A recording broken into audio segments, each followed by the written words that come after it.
live. Welcome back, ladies and gentlemen. I'm one of your co-hosts, Blake Ruffino. Alongside me is my counterpart and co-host, Joe DeLeone. Happy Mardi Gras, good sir. How are you? Happy Mardi Gras. As I said to you when I jumped in here before we went live, did not register to me that it was Mardi Gras. I don't think anyone in the Northeast knows that it's Mardi Gras, except for people who graduated from Tulane. What? Technically, it's Lundi Gras, and then tomorrow's Fat Tuesday, and then Wednesday is Ash Wednesday. So basically, the next 2 days, I get to sin as much as humanly possible before I go get my ashes from the priest. Mm-hmm. Again, none of this stuff, I don't understand what any of these things mean. Because we don't celebrate that here. Orland. We need to get you to a Mardi Gras parade. That's all I'm hearing. I don't know if I would survive that, if I'm being completely honest with you. So I don't know if I'd make it out. Oh, you'd make it out. I mean, you'd make it out. It's not that bad. It's just that, like for locals, at least for myself, I don't really go anymore. You know, we took our kids to a Mardi Gras parade not too long ago. It's fun to experience once. It's not fun to experience multiple times. I don't know how people go to multiple parades, but you had a sitting P4 head coach who was the Grand Marshal of Endymion last night or 2 nights ago in Lane Kiffin, and I did not expect for him to sit and talk to the people. Sean Payton was just in the mix of people, and nobody surrounded him, and so it is really fun. But it can become a lot. But happy Mardi Gras to everybody. We had a big family party. Mardi Gras. We had a big family party last night. We should have just said we weren't going to be live, but it is the off season, so we were able to do some of those things. But nevertheless, Joe, got a lot of things that we need to discuss today. We continue on our path and going down top 5 players in position groups. Trinidad Chambliss gets his waiver because, of course, Joe, I've already made a big deal about it, and I know a lot of Ole Miss fans are mad at me on the TikTok about this. I don't mind the Trinidad Chambliss waiver. I mind the precedent that the judge set, which then got used by Joey Aguilar on that Friday. We will discuss on that, which was I think we've opened up. No one's really talking about this. I do think that we opened up a massive can of worms here. We will get to that. And, oh, by the way, the Big Ten keeps pissing down their leg is that they produced the 24-team playoff format that would have been enabled for this year. And thank you for confirming that we do not need an expanded playoff, which is all that I think that came of that. So we will get to that as well.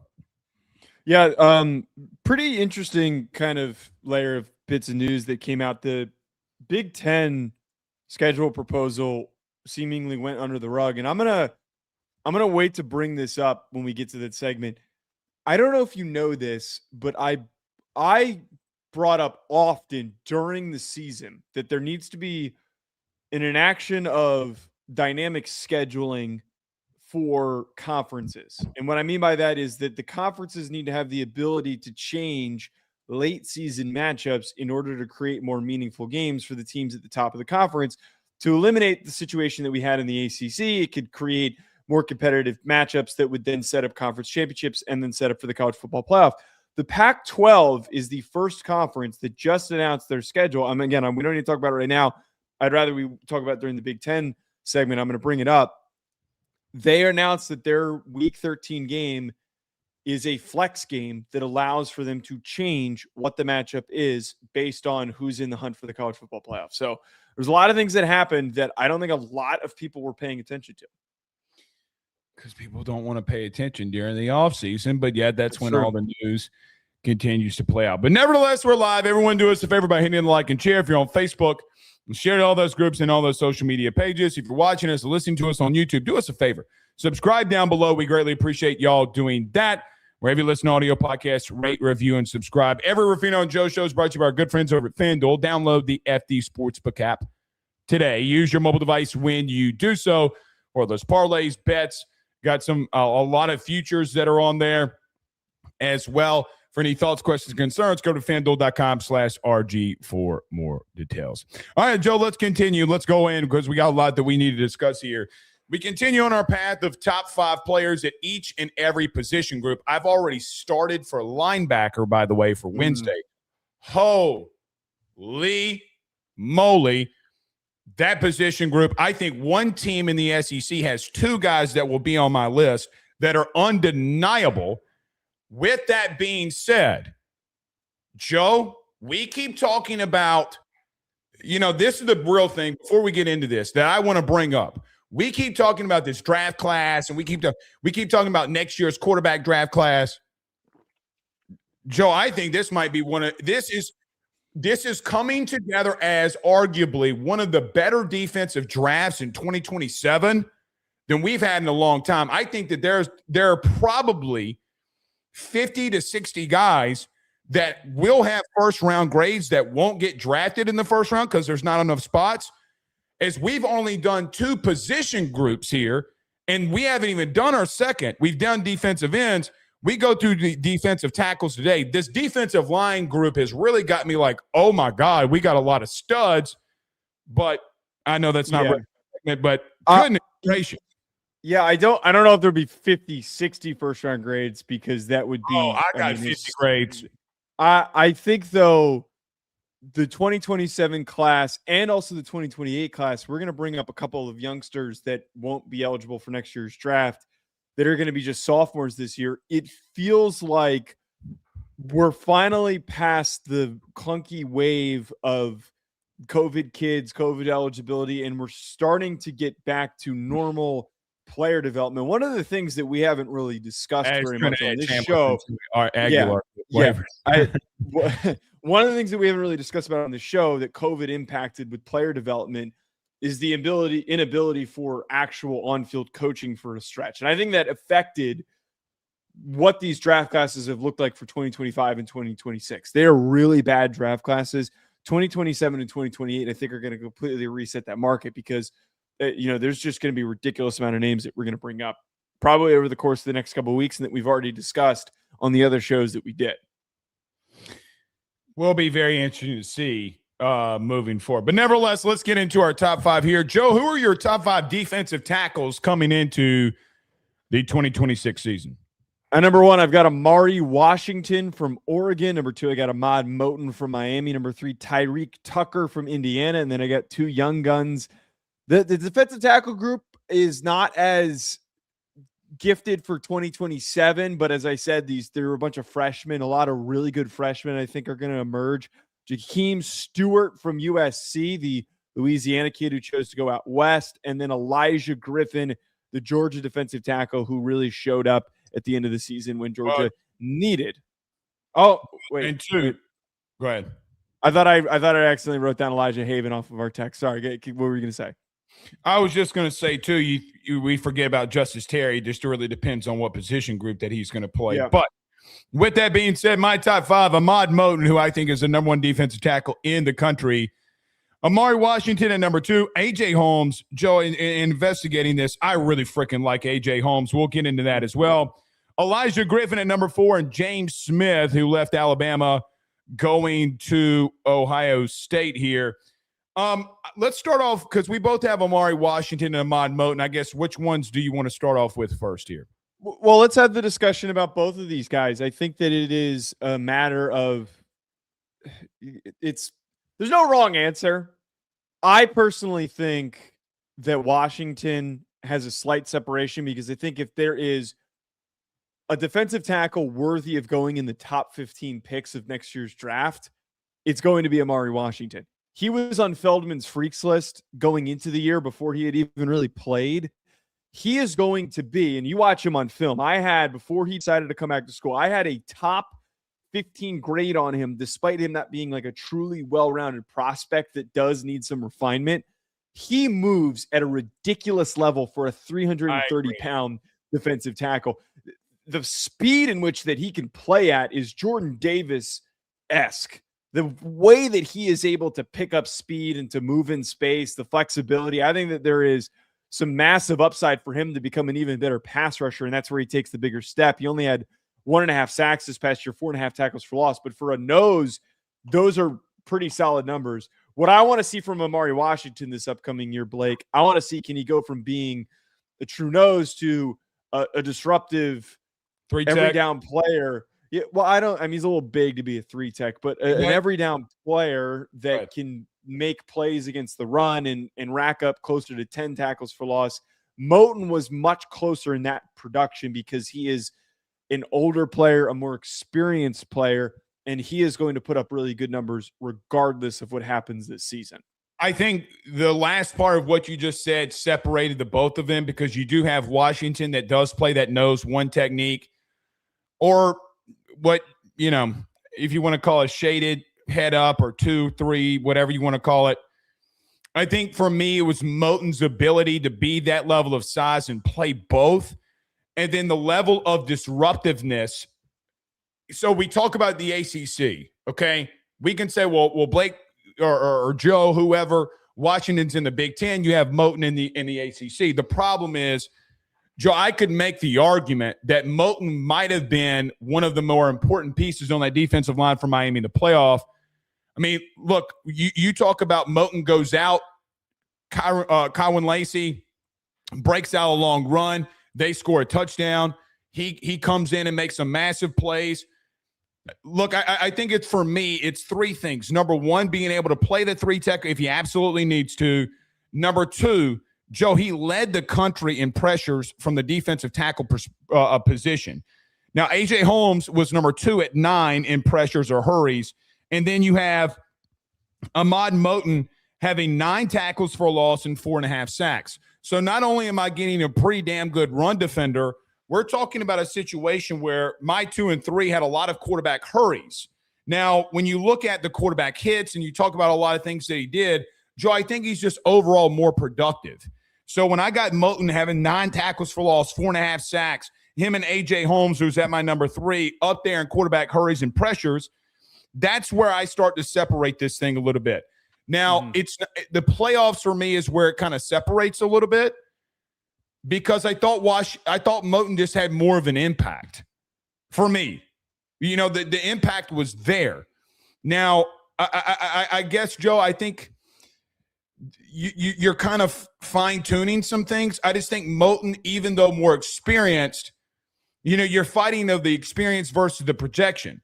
Now, when I look at Amari Washington, I agree with everything that you said. The explosiveness, being 330 pounds, he was very disruptive.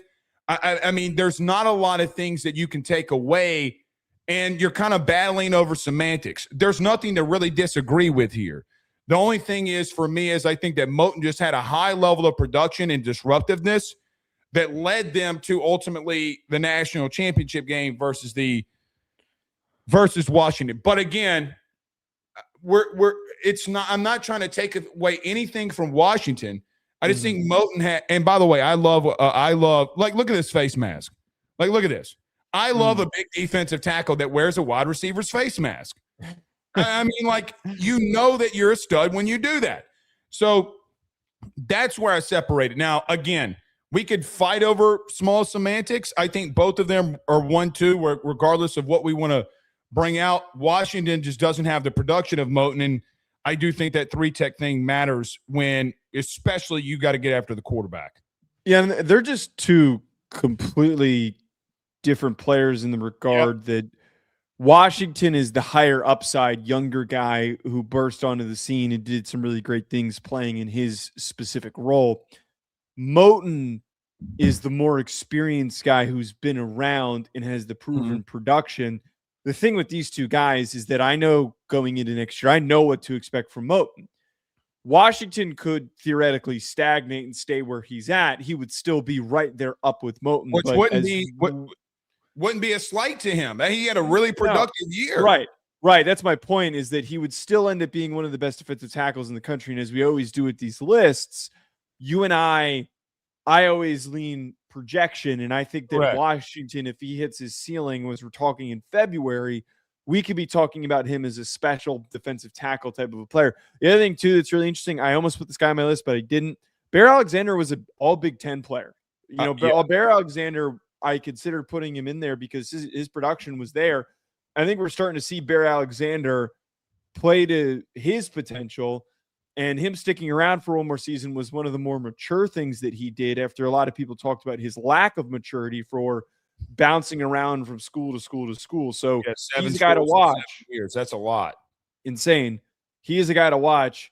One quick thing on here, though, with Moten, just to add in, I thought that it was really impressive, and the thing that sticks in my head is the fact that the kid was hurt during the college football playoff and national championship run, and they kept showing him like, man, he is in pain, tough as hell, going out there and battling through that. That stuff really gets me riled up because it's, man, this kid's tough as shit, and he's playing a position where you need to be mean and tough, and you're just going to go out there and go to war. If he didn't battle through and play against Ole Miss, would that game have gone differently if he had not come back onto the field? You mean like the Lacey run? I mean, was he on the field for that? I don't know. I remember him getting hurt. I thought he came out and then the long run happened. I could be wrong there. Regardless of that, even so, Joe, like even if you go to the A&M game when he did get hurt, I mean, Joe, with all due respect, you're talking about Chase Besantis, who a lot of people thought might be the number one guard going into the draft. And quite frankly, I thought Chase Besantis got physically dominated. I mean, I'm not trying to be rude, but he got physically dominated. So everybody talks about, the wind of that A&M game. Winds, man, I don't give a shit. You got dominated. And so there are a couple things that I would address with that if this were a longer segment. We didn't have to get to more guys. You know why backs didn't go to the edge as much? Because Moten was getting pressure inside the pocket. That was the problem, is he's getting significant push. If he stays healthy, Joe, I mean, how do you get better than nine tackles for loss from a DT perspective? He just got a high level of production. I think it was smart for him to come back because he could battle his way to the number one defensive tackle. So we'll see. Mm-hmm. All right, Joe, at number 3, you have Tyreek Tucker. I have A.J. Holmes. What do you see in Tyreek Tucker that you like a lot and having him at number 3? Yeah, his production was completely unheralded last year. He was one of the most productive run defending defensive tackles for Indiana this past season. 12 tackles for loss, 6 sacks this year. There isn't, in my eyes, a more productive, better defensive tackle in the Big Ten. I think that there are a lot of solid guys that have talent. You included James Smith on your list. I think that James Smith had a really down year after I was hoping he could be a big-time prospect in the 2026 draft. He could end up catching some fire with Matt Patricia, but I really think that if we're having the conversation of behind Washington, who is the next best Big Ten defensive tackle, it is Tyreek Tucker. Him returning and being a part of this team for this upcoming year, that is an underrated final piece to have in that defensive tackle room, that defensive line, with all the departures that you're dealing with. Having his presence, I think, is going to be super massive. I'm a big fan of Tucker, and I think that there's no reason to be down on Holmes either. As you mentioned there, that his pressure production was phenomenal.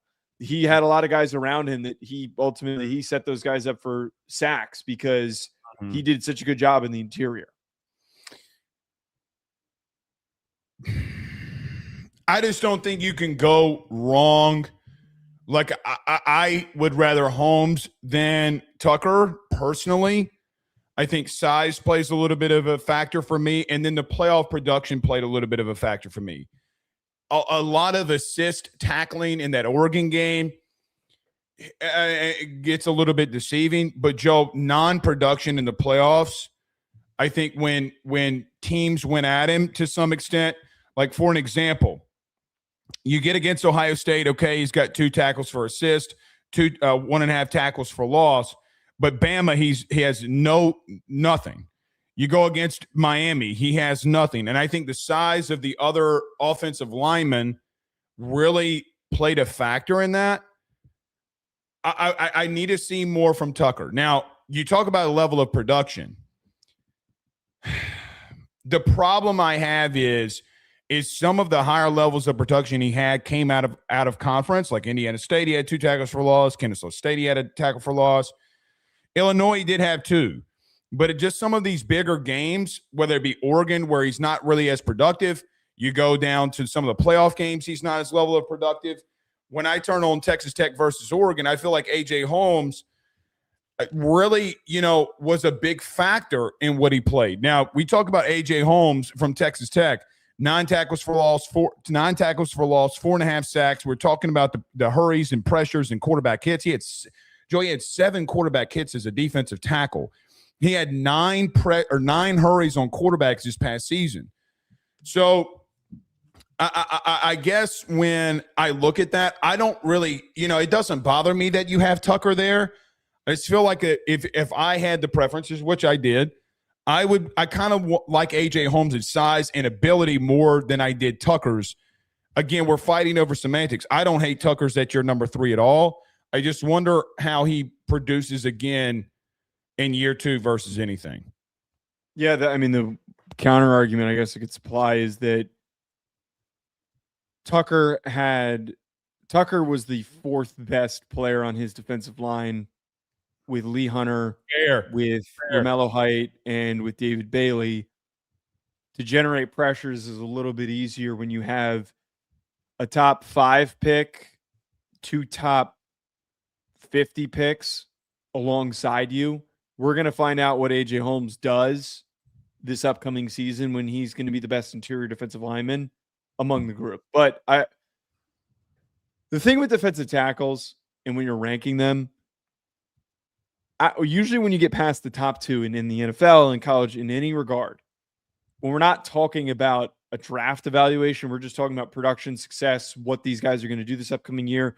It really is a bit of your pick your projection, pick your poison, pick what you like the most and ride with that. So I have no reason to be bothered by AJ Holmes being there, considering the recognition that he got for being on one of the best defensive lines in the country this past year. 9 quarterback hurries for a defensive tackle. It's a lot.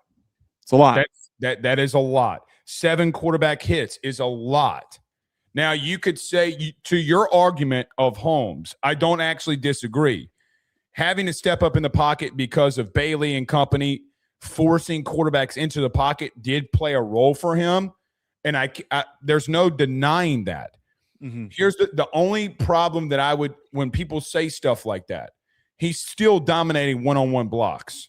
Yeah, that's why I'm not taking away from it. Right, and so in regard. So, again, it just comes to a preference. I'm just giving him the recognition I think he deserves because of those 9 hurries and 7 quarterback hits, and along with 4.5 sacks. So it is what it is. Joe, both of us have Elijah Griffin from Georgia on our list here.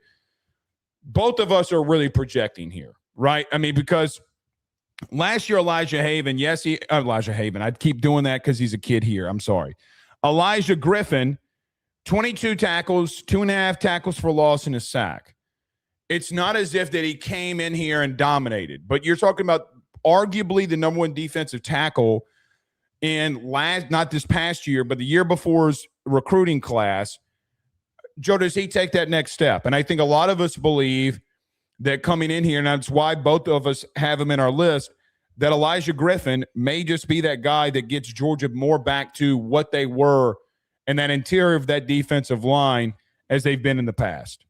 Yeah, he is obviously, I think, one of the biggest cases of a projection here because he didn't play as much as he did towards the end of the season, or he started to play more towards the end of the season.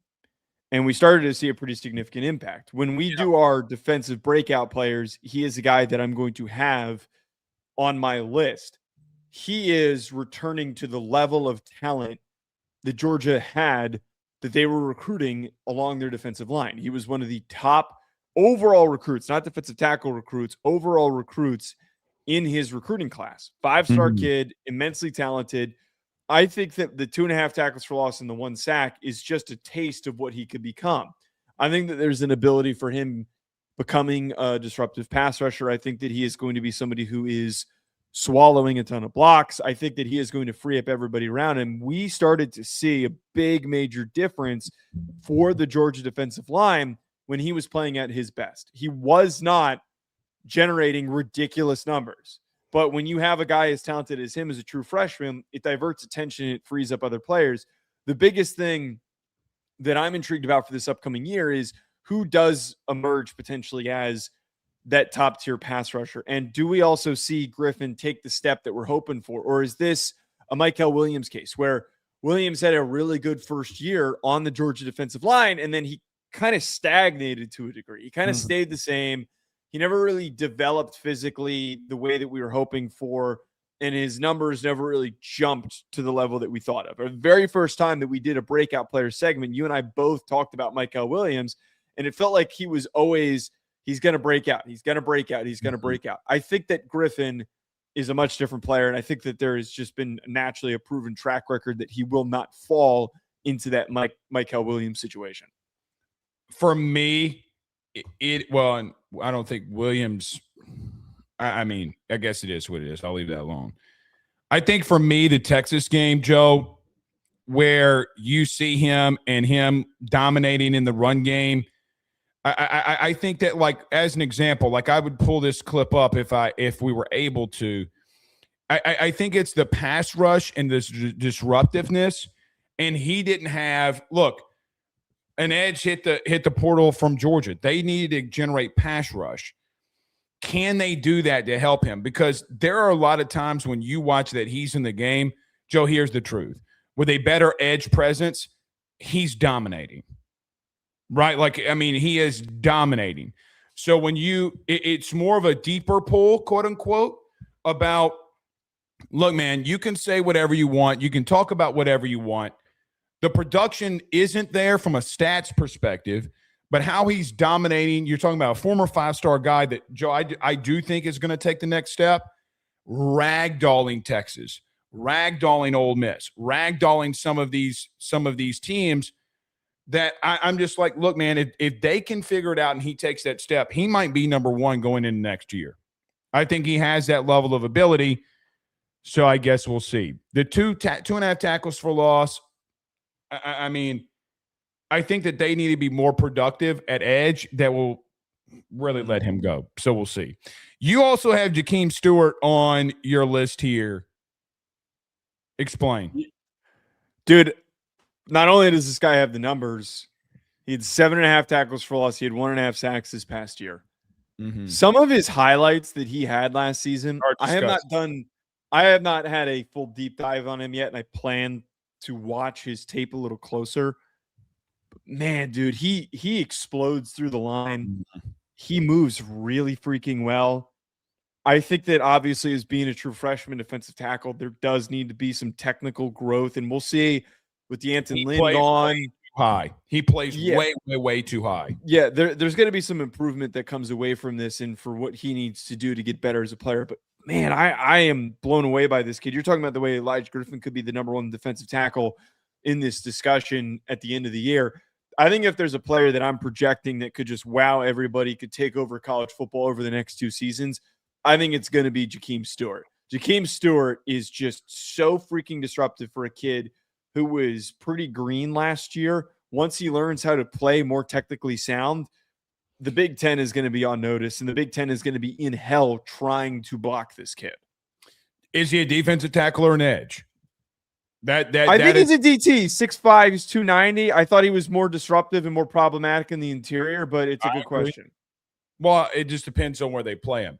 Yeah. His defensive line coach is going to be there. And I wonder how his development of growth coming out of high school, Joe, where he reclassifies, he doesn't play the last year because of an eligibility problem. I do think that he has a lot. Now, here's my question, because I kept a pretty close eye on him because I thought when Brian Kelly got fired, there was a chance he would enter the portal and want to come home. I do wonder about the motor. So he's not on my list purely because of motor. Has absolutely nothing to do with physical ability and everything to do with his motor. And that is, that will come down to if he plays to the level that we know of what we've seen on film on an every down scenario, he will be, you're right, he will be number one. He will 1,000% be number one. I just thought that sometimes the motor didn't match the athlete. Right, like I thought he took plays off, and maybe that's something to be said because he hasn't played in a while, and not understanding needing to take that next level. Like for Elijah Griffin, I never worried about the motor. I never worry about that. For Jakeem Stewart to take that next step, you got to play every down like it's your last. So Of the 18 tackles that he had, you said 7.5 tackles for loss. Yeah, 7.5 tackles obviously, so obviously the production is, and he had 18 tackles. I didn't write down his tackle numbers because I personally I think that tackle numbers for defensive tackles is like a moot number. But okay, well, I think it was around 18. So I mean, more than half of those are him being completely disruptive. Again, are you going to be able to take that level of motor to the next level? And I agree with you. But right now, I need to see it. And it's the reason why James Smith for me is on there and why Jakeem Stewart is not. Because I feel like James Smith, with everything that was problemsome from Bama last year, he was not. I see. Okay, I slightly push back on that because I felt like James Smith was pretty underwhelming. The talent is undeniable. I think that the talent is extremely undeniable, and I think that Patricia's going to get it out of him. If there's a kid that has a leap that was in the portal, absolutely. But I felt like a lot of guys didn't take the step that I was hoping for with Bama, and he was one of them. Well, both edges were out for 3 to 4 games. You had LT Overton that was out. His buddy in Rashaw that is now at Ohio State as well didn't play up to it. Joe, quite frankly, I think that the whole Bama defense needs a reshuffling. I think Womack should have been moved on from. But you can't deny, for me, you just couldn't deny that, like, the counterparts around him didn't take the step, and I think it bothered him. I think it really, really bothered him. I look, man, I just think that he's going to go to Ohio State and freak out, to be honest with you. And so I think look, I'm not denying that. I think it's totally plausible to come to fruition. Well, and if he does, then Joe, God bless us all. God bless us all. I just think Bama was so underwhelming on defense that him going to a new place is only going to skyrocket this kid, like legitimately. So, yes, am I taking a slight at Bama with this because they couldn't get the level of production out of anybody in their defensive line room? Look, newsflash to Kalen DeBoer, you can't keep doing what you're doing on defense. This is back-to-back years. Like, you're going to have to figure this out quickly. And, Joe, I mean, another thing, too. A lot of these kids left, and they didn't really do much in the portal. I mean, what do we really expect from Bama this year? I mean, because Austin Mack didn't leave. And Joe, I got to be real with you. I don't think it's going to be Russell. I think they're going to Austin Mack. So, again, I'm not trying to slight Bama here, but you had a lot of injuries. And it feels like for me that they blame the player versus the scheme of this. And that's a part of like that I'm just like, dude, what part of James Smith dominating versus Oklahoma, going into the Indiana game, are you blaming him for that? No. I'm not. Yeah. No, I understand. I understand. I think that there absolutely is potential, but I'm not qualifying that James Smith was the reason why he didn't perform well. The whole team, Ken Proctor, Parker Brailsford, Ryan Williams, you could name a city or name like the whole roster that didn't improve the way that we were hoping and projecting for. A lot of that to me comes down to coaching, and I think that Kalen DeBoer didn't get the most out of his team. James Smith is going to be an interesting case study for Ohio State, but also a case study for Kalen DeBoer. If we're seeing guys leave and go succeed elsewhere and perform well, what does that say about Kalen DeBoer and his inability to get the most out of his players? He has not been at a school for a long period of time as a head coach for us to have that context of player development. I would like to throw in here, Deion Bowser pointed out, and I always like to solicit secondary. Yeah, I always like to solicit secondary opinions from people before I do these lists. And Justin Scott was brought up. Ryan Roberts was the one who suggested I bring him up. Justin Scott's a really good player. I agree. If he's the best Miami defensive tackle at the end of the year, wouldn't shock me. Wouldn't shock me one bit. Wouldn't shock me either. The problem when we were doing these lists about Justin Scott, here I got notes on him. Hold on. Let me pull them up. Here's the thing that I wrote down for Justin Scott, Justin Scott. Mm-hmm. The problem is I felt look, he played in 15 games. I'm not disagreeing with Justin Scott at all. I just think that the guys that we had there had a much higher level of production. If this kid puts it all together, Joe, if we did, and we and you were talking about this is the reason why I went Miami defensive line and you went Oregon. I think Justin Scott, Moton, Wilson, Lightfoot, that is disgusting. That is disgusting. And that's why I'm like, dude, Miami, people keep talking about Miami. They're reloading, brother. Yeah. I take you ready. There could be an instance outside of the offensive line. Joe, they're better as a team to some extent. Like, yeah. They're I better. was just going to point out, it kind of reminds me of Ohio State, where I think a lot of people thought they'd get depleted, but in reality that they might even be better. Well, and here's the big reason. They're not better along the offensive line. You can't replace Ruben Bain. You can't replace Mesidor, but you're light years better at quarterback. And, Joe, you got better weapons on the outside with Tony returning. You bring in Barkay. I mean, that's the part of like, yeah, I get it. You're right. However, the quarterback position in college is the biggest. And right. I'm taking a massive step there, and I don't think the offensive line is going to be bad. I mean, they're not probably going to be the level of production that they were last year, but it's just right. Justin Scott is really good, so we'll see there. All right. Absolutely. Let's move on here. So, Joe, we were not live last night, so we got to get back to this, and it's been a couple of days, but we need to bring it up. Trinidad Chambliss has been granted a waiver after going to a Mississippi court and winning the case versus the NCAA. Joe, I'm just going to kick it off to you because I feel like I'm going on a massive monologue here. Your thoughts on – and look, to preface this before we get rolling, of all of the eligibility players that we have discussed, Trinidad was obviously the one that – this is not just us saying it now – that we wanted to see the evidence of the illness and everything playing out to where we would give an exception. However, with that being said, Joe, your thoughts on Trinidad obviously going into Mississippi court and getting his waiver to play this upcoming season?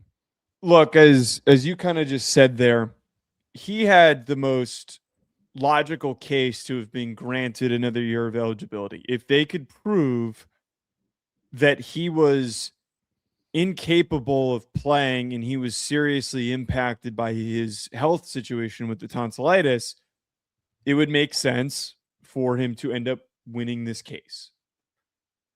My issue has nothing to do with Chambliss.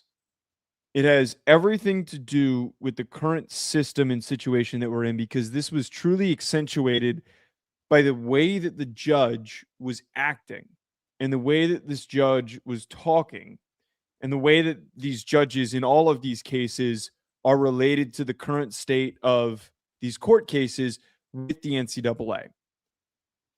It is a really, and I'm not a lawyer, I don't understand the legal system enough to the degree where I'm going to pretend I'm an expert on this, but from reading on this enough, it is a serious problem that we constantly end up in local courts for these cases. I am not saying that because I want Trinidad Chambliss to not have eligibility. I'm not saying that. I'm excited for Ole Miss. Trinidad Chambliss is one of my favorite players to watch. Agreed. I also believe that if he had declared for the draft, he would have gone earlier than they were arguing. I think that he would have been a first-round pick. I think very similar to Jackson Dart this past year. He would have maybe been a borderline late first, mid, early second that would have gone somewhere in the first round because teams need quarterbacks this year more than ever, seemingly. But the big issue that it comes down to is, this is a moot point because it won't happen. We need some sort of federal step in on these cases to give some power back to the NCAA. I am not saying that because I am a bootlicker who wants the NCAA to be more powerful, to be able to hand a heavy fist in these situations. That's not what the issue is. I do not want them to be able to deliver anything in NIL related. I don't want anything to happen. It's kind of off the table after the House case has gone through. Yeah. But I would like for the NCAA to not have to sit as a soft bystander when they try to handle situations similar to this. Not like this one, but similar to this. Because it becomes eventually way further down the line a slippery slope for different instances. I don't think Aguilar has a strong case. I'm glad that Bediako did not get eligibility. Agreed. I think that there are going to be much more egregious situations that are going to be a lot more problematic in the future. Here's my problem. They've opened up a massive can of worms that nobody realized. I watched the entire court case. Okay. There was an instance where Tom Mars and associates brought up not knowing the rules. The NCAA went to the judge and said, objection. Just because you don't know the rules doesn't mean that they don't apply to you. Okay? The judge, who was an Ole Miss grad, said overruled and shot down the NCAA in reference to saying, Joe, what was the most obvious? How can you not side with the NCAA when they come up with an objection to the counterparts and saying just because you don't know the rules doesn't give you an exemption, that if you break those rules, that they don't apply to you? So you want to know why the NCAA attorneys left and didn't want to hear the verdict? Joe, it's a stacked deck it's what you would call it, a stacked deck for Trinidad Chambliss and Ole Miss. The dude graduated from Ole Miss. Please tell me how this is impartial or fair. Our justice system is supposed to be about fairness.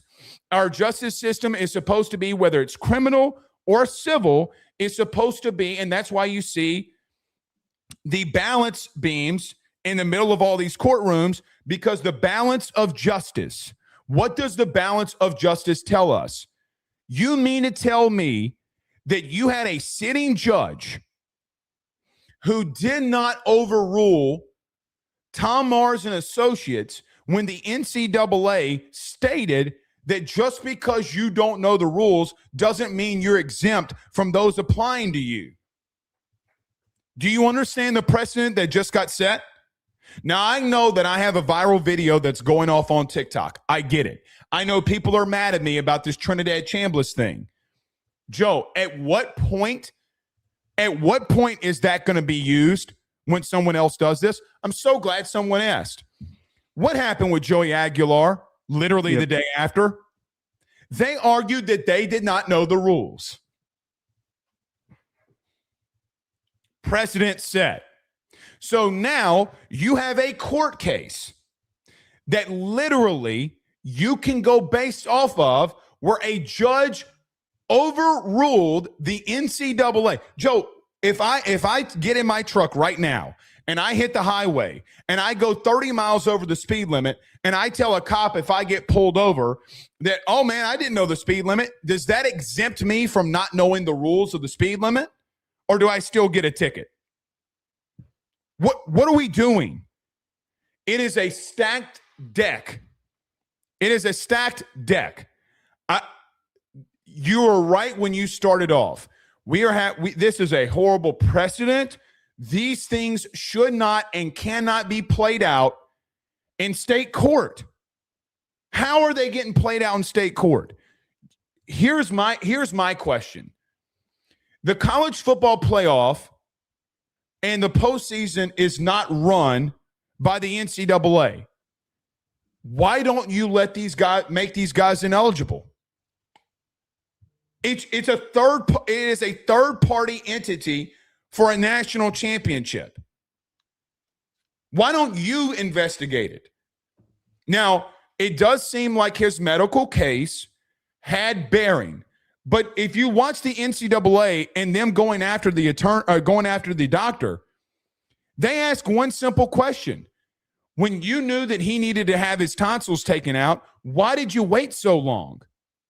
Why didn't you get this done before the beginning of the season? Here's another question. Why wouldn't they let the former Ferris State head coach testify in open court if he told Trinidad Chambliss or not that they gave him a medical red shirt? Why? Trinidad Chambliss was able to go on there. Why aren't you allowing the NCAA to present its forum case? This is a joke. So I am glad, for what it's worth, that Trinidad Chambliss, it would appear, had issues. He gets his year of eligibility. There's no way that you look at this and say that this is any form of fair whatsoever. None. Zero. Zilch.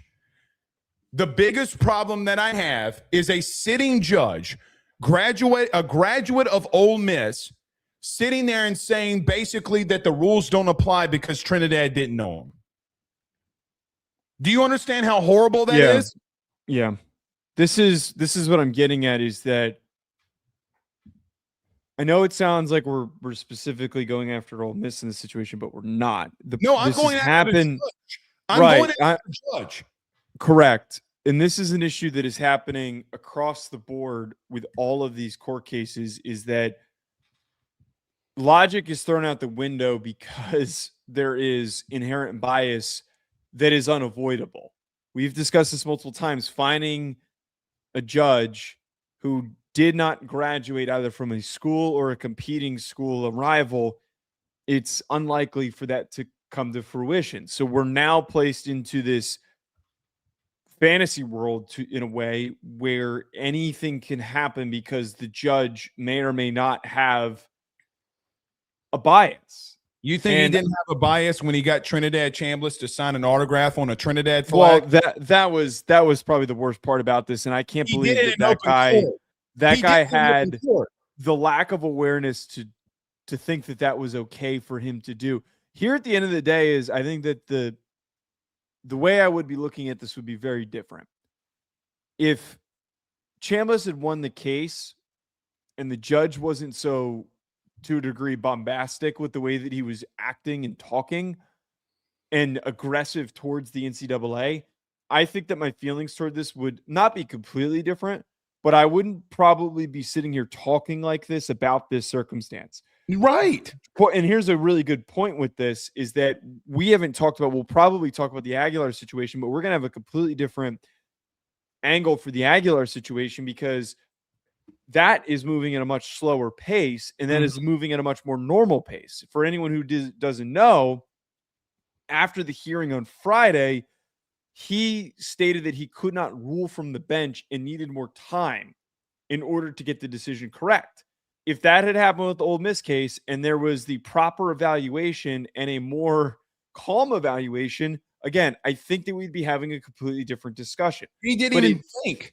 He didn't even think, Joe. He ruled right there. No, he knew what he was going to do going into it, and that's why I feel like it is a problem that we're in this world where the NCAA has absolutely zero power.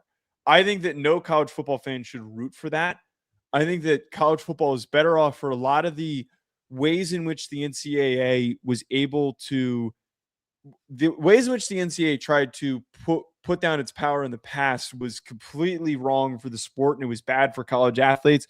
There are so many things we could sit here and talk about in how they prevented pay for play and all that stuff and how that was a serious issue. But we've gone too far in the opposite direction where they have zero power, and it is only going to create worse situations than the Chambliss one. This is not the worst situation. This is a completely normal, fine situation. You should be able to set the table for this, for him to get his year back. But I think that we keep entering into this world where lawyers see, all right, we're going to try this in a local court, and we're just going to win because we're going to get a judge that is going to help us. Joe, hold on just a second. The Ole Miss beat made a big to-do about the NCAA attorneys not waiting for the verdict and leaving. The freaking judge got autographs from Trinidad Chambliss in open court. And you're worried about, and you mean to sit here and tell me that you're worried about them not waiting for a verdict? My brothers and sisters in Jesus Christ Almighty, what are we discussing? You wanted this to happen because you want Trinidad Chambliss back. I get it. You're being a fan of what you need for your team to continue to progress. To the other 300 institutions that are around college athletics, to the 100 plus, was it, Joe, 167 FBS teams, How is it fair to them? So if you go up against Ole Miss, the quarterback that you're playing against, the judge that ruled on it was getting autographs from the defendant. The defendant. He had to defend his case. And that's the part for me that I look at this and say, look, this is what happens. College fans in general hate the NCAA. How can you hate the NCAA in this act? You didn't. Did you file for a medical red shirt? No. Joe, their whole case was show us paperwork that you filed for a medical red shirt. He goes, well, the coaches were supposed to do that. It's your prerogative to make sure that that thing happened. It is your prerogative as a college athlete to make sure that your courses are on par, that you're eligible, and that things like that go through. And you're trying to sit here and tell me that this is fair. It's a joke. It's not fair. It's a joke. Let me tell you this. I don't want another, not one, until we have more guidelines. There better not be, and this goes for Ole Miss. Joe, I don't want to hear anything about tampering. I don't want to hear it's open season now. It is complete open season. No institution better be. And by the way, the CSC going after Big Ten teams and SEC teams for paperwork issues. Like we had a conversation about LSU not too long ago, where it was a under $600 paperwork issue. And you want to target that. Like that's the thing that we want to make a big, that had nothing to do with football. Meanwhile, you have a sitting judge getting autographs from a defendant. Talk about a complete joke. So I'm sorry. Yeah. I can't deal with that. All right. Let's get to this. So, Joe, it was released yesterday that the Big Ten revealed a 24-team playoff model and what it would look like. The Big Ten single-handedly yesterday made Greg Sankey look like the hero, look like Batman. So we're not going to put it up on screen, but Joe, what were your initial thoughts when you saw that the Big Ten release this 24-team playoff format? So we've had this conversation before. We have criticized and broken down why we hate the expansion to 24. It's too big. It is a monstrosity. It puts way too many teams into the playoff mix that have no business competing for a national championship. It devalues the regular season. I don't want to I'm not going to regurgitate some of those old takes. There were a couple of things on here that I will take a second to just point out that I thought for once actually make some sense. Okay. So the first thing is that there is this path to expanding from 12 to 16 to 24 over a period of time. The first thing that I will give credit for is that there are 5 AQs, there's 11 at-large bids. They're not going down the rabbit hole of fighting for the AQs and all that crap. Okay? So I will give credence to that for that happening. The 24 team, and I was surprised by this, there's no automatic qualifiers. Correct. I was actually shocked to find out that there were no automatic qualifiers and that the 23 highest ranked teams plus the one guaranteed spot for the G5 get in. That was also unexpected. And then the last part about this, I do think that the elimination of conference championship games is what is best for the postseason. They stated that it is artificial, and I think that there's a lot of truth to that it doesn't really prove anything. Because a lot of times you end up with situations with, in Ohio State, for example, that didn't play a hard conference schedule this past year, got in, and then lost in their college football playoff game because they weren't ready to go to war. Wouldn't it make conference championship games more valuable? No, I'm arguing that to in a way it does make it more valuable. But I'm arguing here that they got to the conference championship. It has nothing to do with the college football playoff seeding. I'm saying it has everything to do with Ohio State got to the college football playoff. Sorry, they got to the conference championship game and lost in that game. Everybody hyped them up after playing nobody, including us on this show, and it didn't exactly justify them being in the game because they didn't play very well. It's beside the point. I think that Blake, if the Big Ten is willing to make these concessions and map out these things, why the hell can't we do it with the 16-team playoff format? Why can't we stay at 16? Why can't we do the 15 best teams plus one G5 team get into the mix? Why can't we remove the conference championship game and then move forward with that? I think that the Big Ten pitched a lot of really good ideas, but the problem is there's just too many teams in here. So as much as we continually criticize the 2014 playoff model, Blake, I acknowledge concepts of this actually make sense and would be good for competition and for the future of the sport. But for the love of God, do not go to 24. Take these things and put it into a 16-team playoff. I'm not ready to get rid of conference championship weekend because you're already extending the season without there being 16 teams. And I don't think that I really just don't.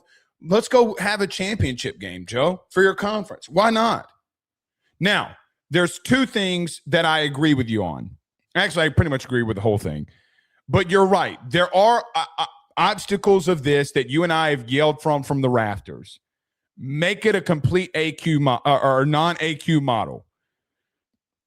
I love it. But you also just I like that. But you also justified why this shouldn't expand. Joe, here are some of the teams in the 24-game model. You ready? Arizona, Utah, Virginia, Iowa, Houston, Georgia Tech. Are you joking? Are you kidding me? Joe, we would have been back to the same exact place that we were. The only two teams that would have made a 24-team playoff that even remotely have a chance would have been Texas and Notre Dame. And I still, you can disagree with me here. It's just an opinion. We don't have to fight over this. I don't think Notre Dame beats Ole Miss. But boy, that would have been a better game than Ole Miss versus Tulane. Yep. So there are some things that I look at this and say, Joe, they are right on not having an AQ model. They are completely right in potentially there being an expansion to 16, which is what Sankey wants. Are you kidding me, though, with having teams like Arizona, Utah, Virginia, Iowa, Houston, Georgia Tech, and quite frankly, I can make the argument, Michigan. I mean, with all due respect, Michigan got beat down by Texas. Beat down. So what are we necessarily discussing here? That we would have been back to the same exact spot? Joe, the last 2 years in the expanded playoff, what did we learn? That the chalk still rises. Indiana and Miami play for the national title game. Miami is a last possession touchdown away from winning a national title.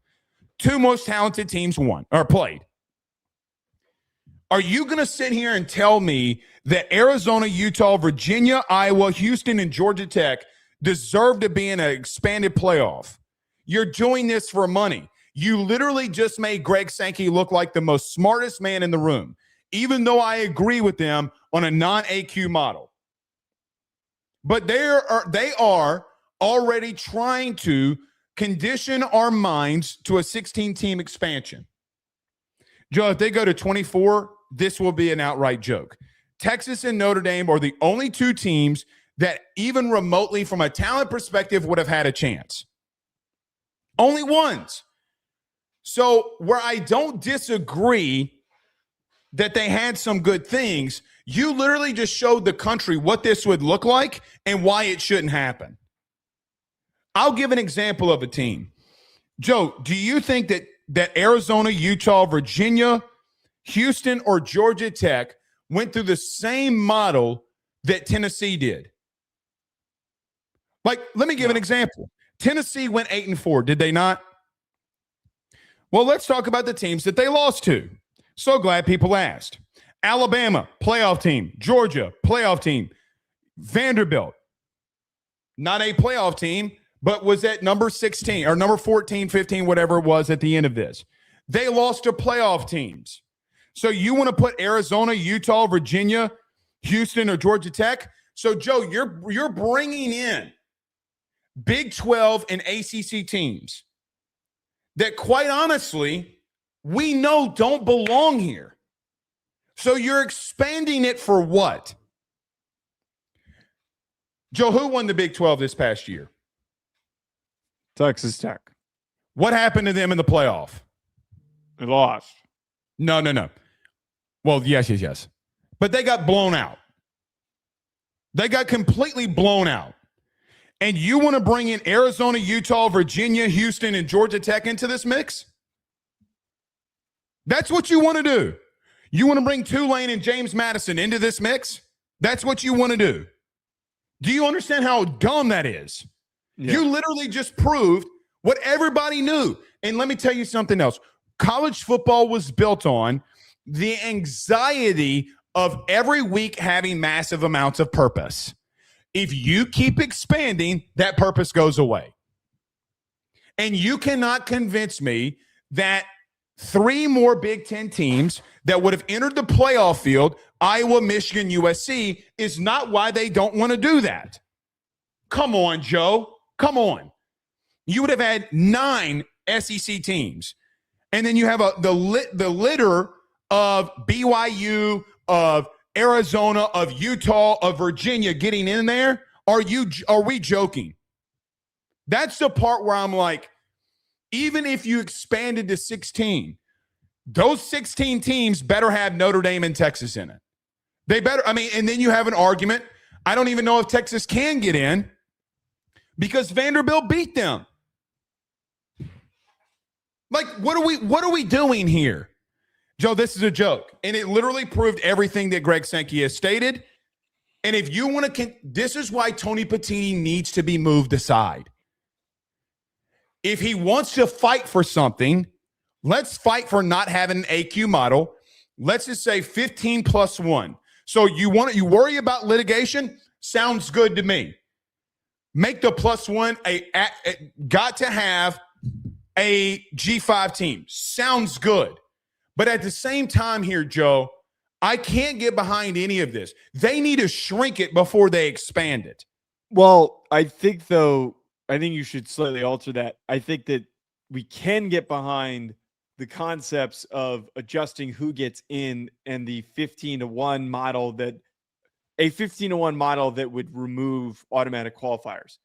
That's what's kind of perplexing to me on this, is that they're pushing for this 2014 playoff, but they made the concessions on the things that I thought were the most important things to them. I thought the most important things to them were having the automatic qualifiers. So if you're willing to move off of that, I hope that this is ammunition in a regard for Sankey to come along and say, well, you no longer want the automatic qualifiers, but you're willing to give us 24. So then that must mean that you're willing to have that conversation of let's just do 15-1, 15 best teams get in, and then the 1 automatic G5 team. Let's do that, but let's do it with 16. We're not going to do 24. We're not going to do 23-1. I hope that this unintentional adjustment is what leads to, I am totally fine with the 16-team playoff. I'm fine with it if it has a lot of these types of concepts. I would much rather have a 16-team playoff with these concepts than the 24 team with the same concepts, or a 12 team in the current format with the AQs. I think that we are moving towards a possible right direction. If Sankey can capably maneuver and get this down to 16 with a lot of these aspects, we are stepping in the right direction. Maybe this is a leverage play for Sankey. Maybe this ends up being an opportunity for Sankey to say, you ended up giving us what we were looking for, but let's stick with 16. I'm hoping that's where we go. That's fair. I misspoke. Texas beat Vanderbilt. Here's the problem with that. I don't want teams like BYU in there, though, Joe. Like I'd rather have a team like BYU in there and it be 16 teams than having a bunch of AQs and whatnot. Like I think that'd be fine. If they're one of the last teams in, is that the end of the world? It's better than 2 G5 teams. Yeah, it is if Vanderbilt or Texas or Notre Dame get left out for it. Yes. It is. But why would that? I'm confused. Why would that happen? Because if you remember, BYU was still in that mix with Texas, Notre Dame, and Vanderbilt. But if we're at 16 teams, and it is 1 G5 and the 15 highest ranked teams. Yeah, one of those teams would have been left out. Hold on. I'm trying to pull up the damn why is you it have so one hard? G5 team, right? Hold on. Then you have Texas, you'd have Vanderbilt or Notre Dame. That's 4. So where does BYU fit in that equation? Why is God, it's so hard to pull up the old rankings. Anyway, no, wait. The first team that would have been out would have been USC. Utah was 15. Okay. Vanderbilt was 14. Texas was 13. BYU was 12. Notre Dame was 11. Matter. The team doesn't. I would argue those teams, BYU getting in probably would have been problematic, and people would have complained about it. I would have rather had USC in over BYU. Correct. Team doesn't but I'd matter. be fine with that if we had a 16-team playoff and those teams were in, because arguably Notre Dame, Texas, or Vanderbilt could have gone on a run during the college football playoff in a 16-team playoff field. I don't disagree with that. I like the non-AQ model, but again, you're still fighting over the, like these semantics of these teams that don't go through shit getting in there. I mean, to be quite frank with you, Texas Tech getting blanked, these 2 G5 teams getting smashed. I don't know, Wait, man. I'm kind of confused why you're annoyed by that, because like this is the concept that you've been clamoring for. They're going to get ranked wherever they get ranked. I don't think we need to expand it. That's why. I would argue this creates a better situation to find. It doesn't, because it takes away from the regular season that 9-3 teams are going to get in. The angst of the regular season is what built college football. So if I go 9-3 and I'm at 15, what does those 3 losses? Why do I give a shit? I literally don't. I think that's just an extreme defeatist attitude to have.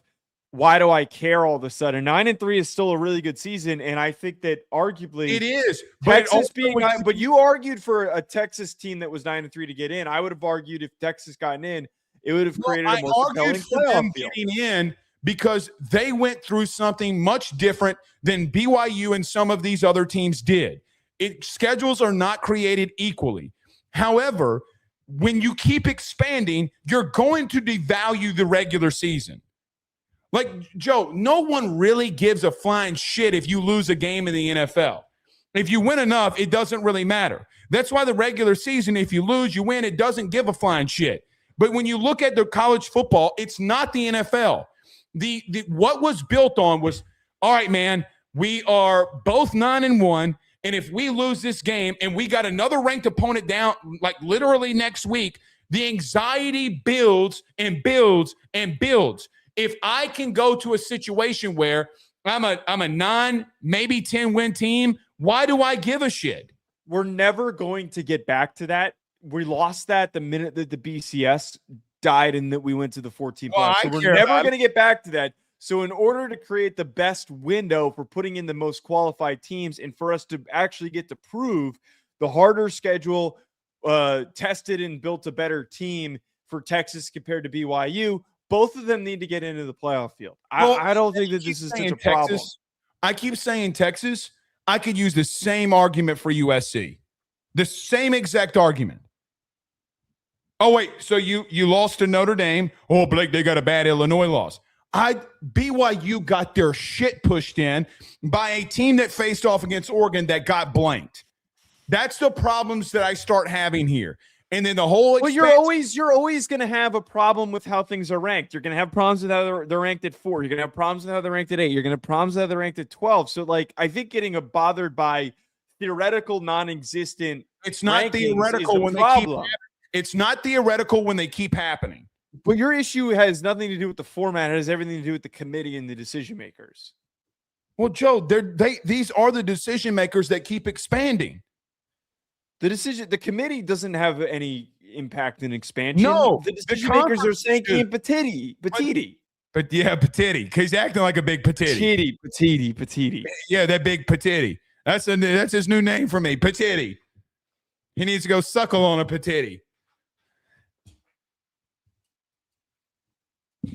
I think it's good to note that.